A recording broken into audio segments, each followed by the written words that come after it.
سلامونه نیکې هیلې دوستانو، خدای دې وکړي چې روغ او جوړ اوسئ. د روژې مبارکه میاشت در باندې په خیر سره تېرېږي. نن خوشحاله یم، یو ډېر ښایسته ویډیو مې ولیدله، ښه خبرو زموږ دپاره. داسې ویډیوګانې زه ډېر کله کله یعنې ډېر وخت یې نه ګورم او تاسې هم ډېر نه ګورئ. ویډیو د دې باره کې ده، متاسفانه کله نه چې دا پاکستان جوړ شوی دی نو زموږ وطن ته ستونزې جوړوي، مشکلات جوړوي. یو د دې ستونزو نه هغه د لارو بندول دي او افغانستان پر مخ باندې د سوداګریزې لارې بندول، سوداګرۍ کې خلل او مشکل پیدا کول دي. یو خو زموږ بدبختي په دې کې ده چې زموږ وطن هغه نړیوالو اوبو ته لار نه لري، په وچه کې یو ګیر یو هېواد دی او په سوداګرۍ برخه کې ګاونډیانو ته، ایران او پاکستان ته ضرورت لري.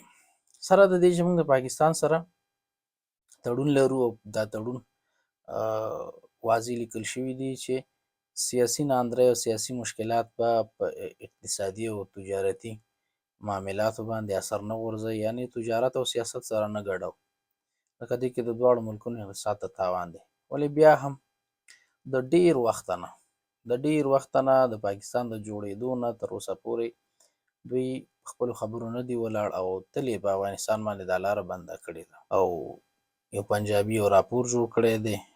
دا راپور در باندې ګورم اورم، یا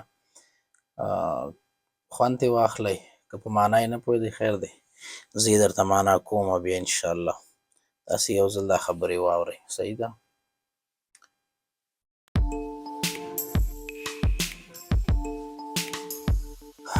पाकिस्तान ने अफगानिस्तान के तजारत के रास्ते बंद करके अपना ही नुकसान कर दिया है। ये भारत के वजीर डील्स कर रहे हैं अफगानिस्तान के साथ। ईरान डील कर रहा है कि पाकिस्तान के रास्ते नहीं, हमारी चाबहार पोर्ट को इस्तेमाल करो और तिजारत करो। इससे किस कदर नुकसान होने जा रहा है पाकिस्तान को। وایي د افغانستان مشران، البته په غټه کچه مشران، د هند د خارجه وزیر سره کتلي، لیده کاته شوي دي او خبره په دې شوې ده چې د چابهار پورټ یا بندر باندې باید کار وشي، فعال شي او پاکستان باندې څومره چې کېږي تکیه کمه شي.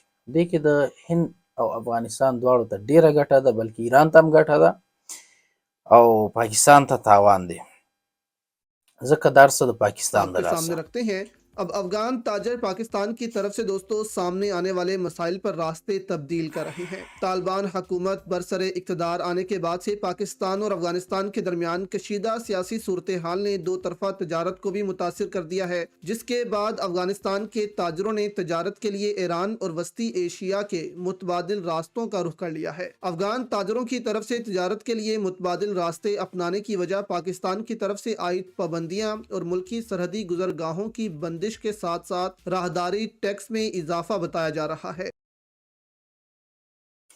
نو چې ته په ما باندې ټیکسونه زیاتې د حد نه زیات او خوږې ګوتې نه مې نیسې، لارې را باندې بندې چې بیا زما میوه خرابېږي.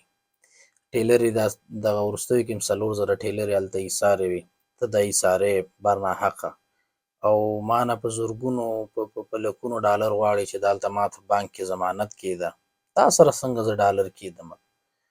ته خو خپله ډالرو طاهران یې، تا نه یې بیا څوک اخلي؟ دا اوس چې مهاجر راتلله دوی ته حیوانات پورې ضبط نه کړله، غوا وزې او پسونه یې ترېنه ایسار کړله، ته بیا زما تجار ته هغه ډالر ورکوې چې هغه تا سره کېدي. نو تنګول یې ډېر کول. دغه د چابهار بندر خبرې مخکې هم شوي دي، خو مخکې دومره جدي نه وي.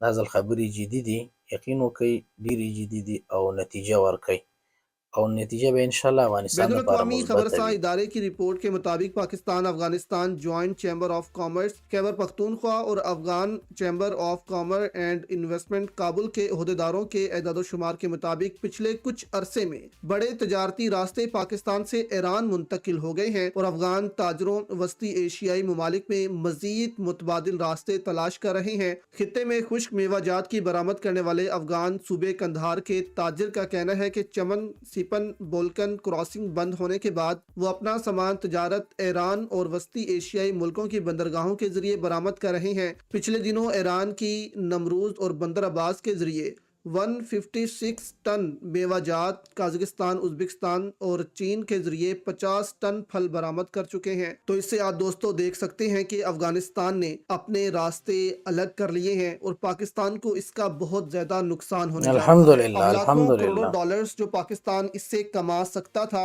अफगानिस्तान को राहदारी देकर, टैक्स की सूरत में वो अब हासिल नहीं होंगे। 2 सालों में बहुत नुकसान कर ډیر दिया ښه. है इस मुल्क का, पाकिस्तान को तबाह करके रख दिया है एस्टेब्लिशमेंट समेत इस पीडीएम हुकूमत ने, और अभी भी इनको समझ नहीं आ रही कि ये क्या कर रहे हैं। अब पाकिस्तान ख्वाब देखता है कि हम वस्ती एशियाई ममालिक से तजारत करेंगे, तो उसके रास्ते भी तो अफगानिस्तान से गुजर कर होते हैं। तो अगर हम अफगानिस्तान को रास्ते नहीं देंगे तो इन फ्यूचर अफगानिस्तान हमें रास्ते क्यों देगा? हमें क्यों अफगानिस्तान वस्ती एशियाई ममालिक नहीं से देगा तजारत करने इंशाल्लाह. देगा? तो हमारी इस वक्त जीरो प्लानिंग है फ्यूचर के लिए, और यही वजह है कि पाकिस्तान 70 सालों से नीचे आता जा रहा है, सिर्फ और सिर्फ पाकिस्तानी एस्टेब्लिशमेंट की वजह से।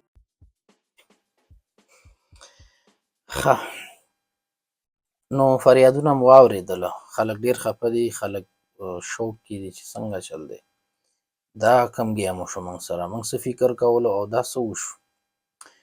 دوی ویلې طالبان حکومت به راشي او دا خو زموږ خلک دي او یا زموږ ښه تعلقات لرو ورسره او ملګرتیا ورسره لرو، خو الحمدلله چې هغه هر څه غلط ثابت شول. د ملي ګټو خبره چې راځي بیا څوک تا ته نه ګوري.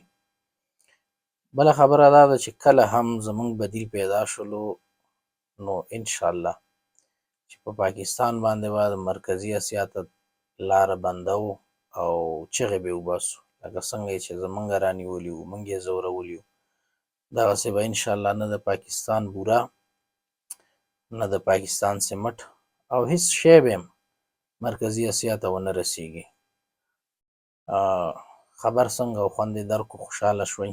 زه خو واقعا ډېر زیات خوشحاله شوم.